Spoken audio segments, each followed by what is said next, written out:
गडच्याच्या घेण्यामागचं जे प्रयोजन आहे की आपलं जे नेतृत्व कौशल्य आहे ते विकसित झालं पाहिजे. एक समूह नेतृत्व आपण कशा पद्धतीने करावं, त्याचबरोबर आपलं संवाद कौशल्य किंवा गडच्याच्या माध्यमातून विश्लेषण करण्याची जी क्षमता, ती क्षमतासुद्धा विकसित होत असते. म्हणून ऐच्छिक मराठीमध्ये आपली जी अभ्यास पत्रिका आहे, वाङ्मय प्रकाराचा अभ्यास, चरित्र आणि गणित या अभ्यास पत्रिकेतील एका पाठावर आपल्याला सगळ्यांना या ठिकाणी बोलायचं आहे. गडचर्चेमध्ये नेतृत्व कौशल्य देखील विकसित होत असते. गडचर्चेमध्ये सगळ्यांना सहभाग नोंदवायचा आहे. एक जण बोलत आहे आणि दुसरं कोणीतरी ऐकत आहे असं होता कामा नये. बोलत असताना आपल्याला ऐकायचं आहे, परंतु नंतर आपल्याला आपलं मत देखील त्या ठिकाणी मांडायचं आहे. म्हणून वेगवेगळ्या ठिकाणी आपण जर स्पर्धा परीक्षा वगैरे पाहिजे तर त्या ठिकाणी सुद्धा असं गरजेचं आयोजन केलं जातं. 2पेक्षा अधिक व्यक्ती जेव्हा एकत्र येतात तेव्हा एखादा विषय आहे, एखादी समस्या आहे, त्यावर जेव्हा ते भाष्य करत असतात त्याला आपण गडचर्चा असं म्हणत असतो. गडचर्चेमध्ये आपल्याला दिलेला जो विषय आहे तो विषय सोडून जर समजा कोणी बोलत असताना जर विषयांतर करत असेल तर चटकन त्याला तुम्ही थांबू शकता. थांबून तुम्ही तुमचं मत सुद्धा त्या ठिकाणी मांडू शकता. तर पहिल्यांदा सहभाग नोंदवत असताना तुम्ही स्वतःचं नाव सांगा. एकच सांगा स्वतःचं नाव बोलत असताना, पुन्हा बोलत असताना नाव सांगा आणि त्यानंतर मग तुम्ही गडचर्चेला सुरुवात केली.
पण मोबाईलमुळे आता 2-3 वर्षाला तिचे सगळे मंत्री यांचे ग्रुप आहेत, त्या ग्रुपवर त्यांचं बोलणं चालू आहे, काय शिक्षण चालू आहे, म्हणजे सगळं आजकाल ग्रुपद्वारे त्याला सगळं कळत आहे. त्यामध्ये मित्रमैत्रिणी जो सगळं रोजचं काय करत आहे सगळं कळत आहे. पहिला कळत होतं, ते एक सुंदर झालं. पण ते आता समज ते मित्रमैत्रिणी भेटले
मोबाईलवरही आपल्याला अनेक गोष्टींचा ज्ञान भेटतो. त्याच्याहून चांगली गोष्ट काय भेटू शकते अजून? पण त्याच्यामुळं आपल्याला धोका बी आहे. घरात बसून घरात बसून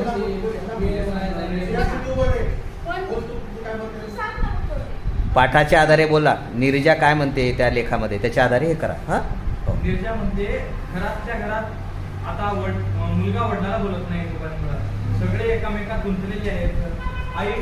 आई मुलगा जेवला का म्हणून पहिले मुलगा मुलाच्या मागे जेव म्हणून पाठी लागत होती. पण आई आता स्वतःच मोबाईलमध्ये गुंतलेली आहे. हे बघून आपल्याला मोबाईलचा उपयोग आणि ते त्यामध्ये आपल्याला तोटा काय करते.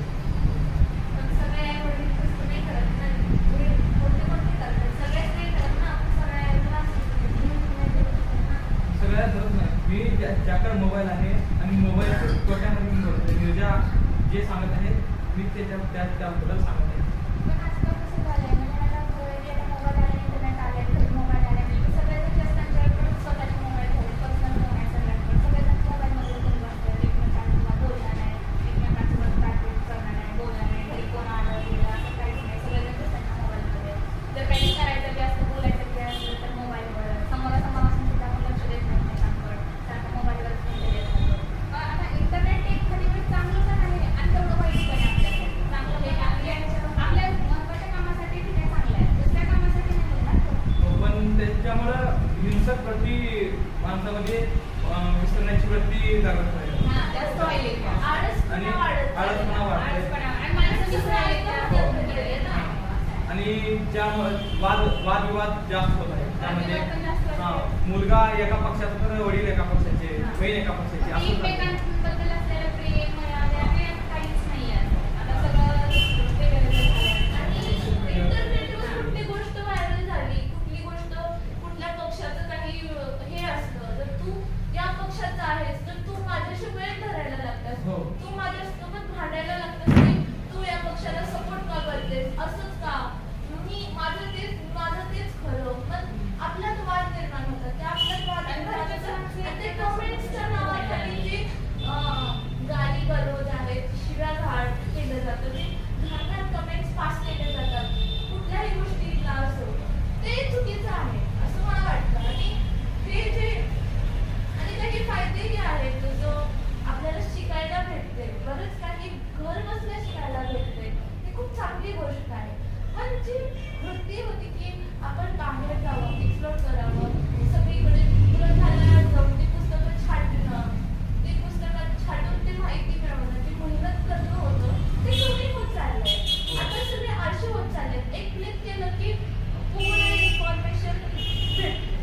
तेच लेखक निकिता नीरजा डोळेकर हेच म्हणतात की काय झाले, डिस्कनेक्ट होण्याच्या काळात काय चालू आहे, मानवता म्हणजे माणुसकीपणा विसरत आहे, नातीपणा म्हणजे नाती निभावत नाहीत कोणी. सगळेजण आपल्या आपल्या कामामध्ये इंटरनेटमध्ये एवढे व्यस्त झाले की त्यांना जाणीवच नाही काय करावं. आणि त्यामध्ये जातीवादी पण खूप वाढले. ऑनलाईन आता आपण बँकेत गेलो, आता इंटरनेट लागते, इंटरनेटचे पैसे येणार बँकेत कसे. आता आपण बँकेत गेलो, आता इंटरनेट पण लागते, तर त्यांना आपण पैसे देतो. थोडं मोठ्यानं बोला आवाज. हां, सायबर आपले जे कंपनी ते सोशल मीडियाच्या माध्यमातून कोणाचे जे बातम्या क्रिया. येतात बातमी कोणाच्या फेक न्यूज आपण आपला त्याच्यामध्ये टाईम हे जातो, वेस्ट जातो. बाबा आपल्याला जर एक प्रश्न पाहिजे असला तर आपला दुसरा प्रश्न येऊ शकतो, दुसऱ्यामध्ये आपला टाईम येऊ शकतो ना. धड्यातले संदर्भ देऊन बोलत चला. आपल्या धड्यावर आहे. हां, पण त्या मोबाईलचा उपयोग पण चांगला होत आहे ना. ऑनलाईन क्लास चालू आहे इथं. तसंच कोरोनामध्ये लागला 6 वर्ष पहिलं लागला, म्हणजे सगळ्यात विद्यार्थ्यांची जर शिक्षण बरबाद होत होतं. त्या मोबाईलच्या द्वारे आपल्याला ऑनलाईन क्लास करता आले, शिक्षण घेता आलं, त्यामध्ये नोकरी चांगली लागू शकतात. असे अनेक संधी पण मोबाईलमधून आहेत की आपण मोबाईलला वाईट करू शकत नाही. कारण म्हणजे ते आपल्यावर डिपेंड करते की त्याच्यामध्ये आपण चांगलं घ्यायचं का वाईट घ्यायचं. म्हणून आपण त्या मोबाईलला दोष देऊ शकत नाही. पण आजकाल हे चालूच आहे ठेवलं काहीतरी. जे आपल्याला गुगल पुन्हा युट्यूबवर जे साधनं भेटत जातात ते आपण इंस्टा फेसबुक ह्याच्यामधून ठेवलं. इथंच फरक जाणवतंय. ते आपल्यावर डिपेंड करते की आपण त्याच्यामधून काय घेतलं त्याच्या काय घेतलं. म्हणजे जर खरं तर म्हणायचं त्यांचं म्हणणं असंच आहे की आता फोन आल्यापासूनचे आपल्या घरचे जे संबंध असतात एकमेकांपासून त्यांना लांब जातात आपण एकमेकांसोबत संबंध काढले. मोबाईल आल्यापासून सगळे मोबाईलमध्ये झाले असं न्यूजचं म्हणणं तर तेच आहे ना. पूर्वी कसं असायचं घरातले जर सगळे कुटुंब एका जागी बसलं का त्यांच्याच चर्चामधून त्यांना आनंद व्हायचा. पुढचा एक व्यक्ती बोलला तर मग हसायच्या गोष्टी व्हायच्या त्याच्यामध्ये. पण आता जर एकटाही माणूस जर एकांत बसला त्याला तर मोबाईलच्या माध्यमातून त्याला आपलं आपण हसू भेटला आहे. जी हसायची गोष्ट येईल ती त्याला त्याच्या माध्यमातून हसायचं. म्हणून आज म्हणजे सर्व माणसाला महत्त्व देण्यापेक्षा जास्तीत जास्त मोबाईलला महत्त्व देतात. असं मोबाईल झालंय. माणसाची जागा भरून कधीच देऊ शकत नाही. कारण तो जो सपोर्ट असते जे माणूस देते समोरचा जर एका आपल्याला कुठली तरी दुःखाची गोष्ट सांगायची असेल कोणाला तर तो कंधा आपल्याला मोबाईल नाही देऊ शकत. आपण मोबाईलच्या कंधावर डोकं ठेवून नाही रडू शकत. हो. मला ते कैरीच्या प्रसंगावर कैरीचा प्रसंग जसा आहे ना जसं कैरी देते निर्जच्या लहानपणीची गोष्ट आहे. कैरी देते त्याच प्रकारे जसा लहान मुलगा हे एक टाळी वाजवता बघा जसं चिमणी उडते त्या चिमणी उडाल्यावर तो लहान मुलगा जसा खुश होतो तसा आता खुशी त्या मुलामध्ये दिसत नाही. त्या मोबाईलमुळे त्या मुलगा जेवत्या वेळेस सुद्धा मोबाईल हातात घेतो. आजकाल लेकरांचं सगळं तसंच झालंय ना. लहान लेकरं पहिल्या लहान लेकरांना काय बाहेर न्यायचं इकडे तिकडे झाडं वगैरे पक्षी असं दाखवून वगैरे त्याला जेवण द्यायचं. पण आजकाल कसं झालं तसं काहीच नाही. आता मोबाईल आणल्यापासून पण ते मोबाईलमध्ये बघूनच त्याने जेवण करतात. मोबाईल लहान लेकरांना मोबाईल दिला तरी त्याला जेवण करते नाही तर तो त्याला जेवणच करत नाही. त्याला थोडं मोबाईल दिले की झालं मग त्याला खुश आणि त्या खुशीने त्याला जेवण करतात. पहिल्याच्या काळात तसं नव्हतं.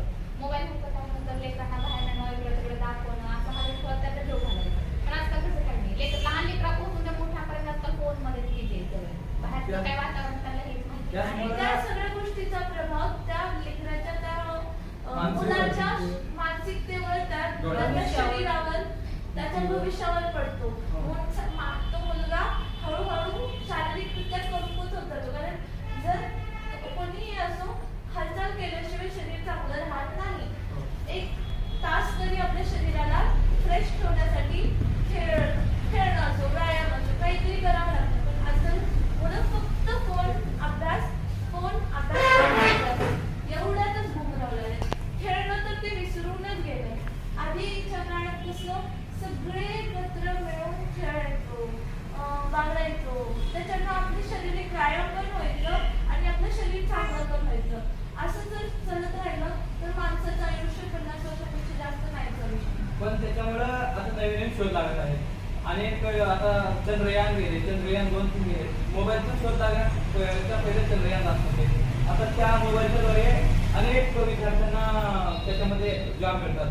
घर बसल्या जॉब करायचं आणि नवीन नवीन स्किल्स शिकायला जसं की कॉम्प्युटरचे स्किल्स जावा असे अनेक प्रकारचे स्किल्स शिकायला मिळतात.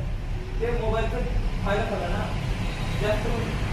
जास्त करून आता म्हणजे मोबाईलमुळं आता त्याचा उपयोग करते म्हणजे त्या मोबाईलमध्ये बघून नवीन यायचा शोध लावतो. त्या लावणाऱ्यासाठी जे ना शोध लावलेला आहे त्याला तर चांगली प्रगती आहे. त्याचं भविष्य चांगलं आहे. त्याला पण मोबाईलमध्ये बघूनच करते. पण ते आपल्यावर डिपेंड आहे ना की आपण त्याचा कसं वापर करायला. पण त्याला त्या मुलाला फायदा आहे. आणि यामुळं आता म्हणजे ग्रुप आहे तर व्हॉट्सअप ग्रुपमुळे आपल्याला घर बसल्या लगेच माणूस मिळतात. हे वैयक्तिक हे कारण झालं. पण नीरजा डोळेकर असे म्हणतात की या डिस्टर्ब म्हणजे या इंटरनेटमध्ये आपली चुका आहे ना. आता आपण त्याच्यामध्ये व्यस्त आहोत तर त्यामध्ये आपण लिमिटेड ते वापरून आपण आपली माणुसकी विसरत चालत आहोत. ती आपण जपली पाहिजे. इकडे नातीने जपली पाहिजे म्हणजे घरच्यांना वेळही दिला पाहिजे आणि इकडे आपण इंटरनेटमध्ये पण समाजासोबत चाललं पाहिजे. दोन्ही गोष्टी करता आल्या पाहिजे. आपण फक्त इंटरनेटला आपण त्याला दोष देऊ शकत नाही. हो त्याचमुळे तसंच आहे जसं की तर नीरजा असे म्हणतात की आता त्याच्यामुळे आता तुम्ही सांगा ना कारण आता की तुम्ही काय केलं पाहिजे की आता जर इंटरनेटमुळे जर तुम्हाला प्रॉब्लेम होईल तर आता आपल्याकडे उत्तर आहे की ते आपण कसं हँडल करायचं त्या गोष्टीला. माणसानेच ते त्यातून हल निघते म्हणजे तो बघायचं काम करावं अभ्यासाकडे जास्त लक्ष द्यावं असं निर्णय म्हणतात म्हणून तर डिस्कनेक्ट म्हणजे कनेक्ट असलेलं तुटत आहे माणसातील हे नातेसंबंध तुटत आहे नाती डिस्कनेक्ट होत आहे ऑनलाईन कनेक्शन आहे पण नात्याचं जे कनेक्शन ते तुटत चाललेलं आहे मी एक पाहिलं जिवंत उदाहरण आहे रक्षाबंधनला जसे बहीण हातावर राखी बांधते ती आता व्हॉट्सअपच्या ग्रुपवरून फोटो पाठवतात असं होत चाललं आहे म्हणून निर्जा म्हणतात मोबाईलमुळे भ्रमणध्वनीमुळे मनुष्य पिढी ही डिस्कनेक्ट झाली आहे ठीक आहे आपण समारोपाकडे येऊ मी एक याच्यातले 2 वाक्य तुम्हाला वाचून दाखवतो त्याच्यावर थोडीशी चर्चा करा त्याच्यानंतर मग वेगवेगळी समारोप करेल शिव त्याच्यावर चर्चा करा लेखिका असं म्हणतात की साधी सरळ वाटणारी माणसं आतून बाहेरून कळायला लागली आणि एकमेकांच्या मनातून उतरायला लागली सोशल मीडियामुळे सोपं झालं आहे कनेक्ट होणं एकमेकांशी पण मनाने डिस्कनेक्ट होत चाललो आहोत कायमचे त्याचं काय करायचं राहावं त्याच्यावर चर्चा करा मग वैभवी समारोप करू जसं की आता पहिल्या मुलं होते मानव धर्म हा खरा धर्म असं म्हणत होते त्याचमध्ये आजकाल शांत बसणारा मनुष्य सुद्धा आपल्या जाती धर्मावर स्टेटस ठेवत आहे स्टेटस ठेवणं त्या ग्रुपमध्ये